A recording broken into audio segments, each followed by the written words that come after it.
mobs and whatnot. Yeah, I mean, not the Yakuzas. oh yeah, They yeah, over yeah. there. And Thailand's an example I always use. We were in Thailand, and our thing was, and I don't know why we decided this, but me and my friend group, we were like, every country we go to, we're gonna try to find the sketchiest thing we can do, and that's what we're gonna do. Man, he playing And like I games. said, this was when we were drinking heavy, so like Heavy. you got that liquid courage in you, And y'all like, got the military stamp on you. and we got that. So in a way, you know, in the back of your head, like no matter what we There's going to do, be some kind of they're gonna negotiation. let us go. Like unless you're in like Like, you're, Korea or something, where yeah, like if you venture into North Korea or something, yeah, yeah, it's you a probably wrap. won't come back. Ain't But yeah. for the most part, basically they didn't tell you to, but they would like before you go into every port, they'd have a little like they call it a liberty brief, and they would tell you like don't go to this spot. These are rules here. Don't do this. Don't do that. Don't do this. But if you get in trouble, Call this number. this is the number. 100%. Call this number. So in the back of our head, we were Yeah, just oh, like, yeah. yeah, we can do whatever we want. Hey, And the boys going to come get us. yeah, so we were in Thailand the one time. We were at a restaurant, and we were asking the waiter, we're like, yo, what can we get into that's like dangerous or sketchy or something? Ask them Like, blatantly. yeah, just straight out asking like, yo, we want to do some sketchy stuff. Yo, I'm trying to get into some shit. Where is it at? Yeah, and that went south so fast because he was like, okay, I have a place, follow me. And we left where we were at. We go to this other little bar, and it's like a scene out of a movie. There's like a light bulb hanging down. There's like a little bar, like a little red light in the corner. Yeah. And he was like, wait here, I'm gonna get the menu. And we're like, the menu? Like, oh, okay. So this dude brings out a legitimate menu, and he puts it in front of us, and it's all weapons. It's all guns, everything, every gun you could think of, all the way to like a rocket launcher. Dang. And we were like, what? We don't want to buy weapons, man. Like we're not trying to buy any of this. He was like, no, no, no. Outside, in the back, shoot. you take that rocket, you could blow up a cow. And we're like, what? Yeah. And sure enough, so I didn't do it. My friend, who I will leave his Allegedly. name out, he was like down. Like he was like, I'm doing it. So we legit watched him blow up a cow with the rocket. And I think that got something going in him because he was like, that's not enough. What else do we got? Like, what else can we do? You done got him And I started. shit man. you not, these people brought out another book, little book, and it was inmates. And he was like, whoever you pick, they're terrible people. You could do the same that you did to the cow. Good night. And we were like, I'm good. Like, let's go get some food, Yeah, get some man. drink, We'll take you know, you. reconsider what we're doing with our lives here.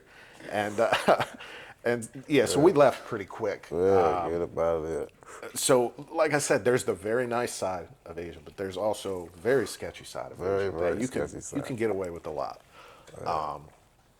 But yeah, so I was in Asia. I was over there. I was stationed there for like 5.5 years, and then ended up coming back to Maryland. I got stationed down in Pax River at like an experimental base down there. So I was working down there, still working on helicopters, doing weird shit. And I ended up getting hurt and I blew out my knee bad. Tendon damage, nerve damage. Just, yeah, still, till this day, real bad. So they ended up medically retiring me. Oh, yeah. And I'm 34 years old. He's still young. Yeah, What you 34 paying? years old, and I'm medically retired from the military. You gotta So start at this fresh. point, I had already known my wife. So we moved back to where she's from in Cumberland, and I had no idea what to do. Like I was like, I had in my mind, I was like, I know weed's a business now. Like it's an industry. I'm gonna get into it somehow. And it's funny when you get out of the military, they put you through all these courses, and you got to come up with a plan to basically show them like I'm not gonna be a hobo. Like I mean, that's Which I is think good. that's fair.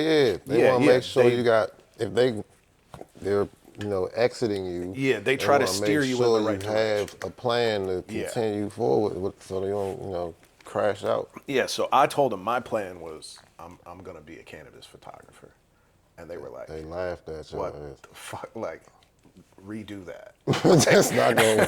We can't even approve that. Yeah, like don't put that on our paperwork. Say something else. And I was just like, Because what you okay, at like, that point, let them think. Well, I think they changed it.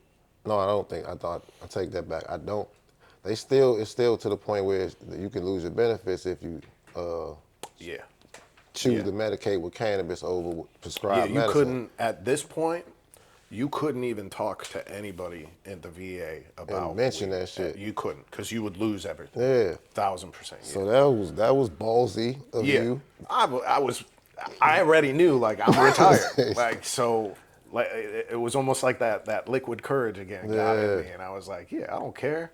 So I changed all my paperwork and just told them I was going to be retired. Like, I'm not, because I was a little different. A lot of the people I was getting out with in that group, I think I was like one or two people who were retired, and the other dude was like 50 Yeah, something they years are old. older people. Yeah. So I'm like 34, like You actually retired. So I just told him I'm just gonna live at home.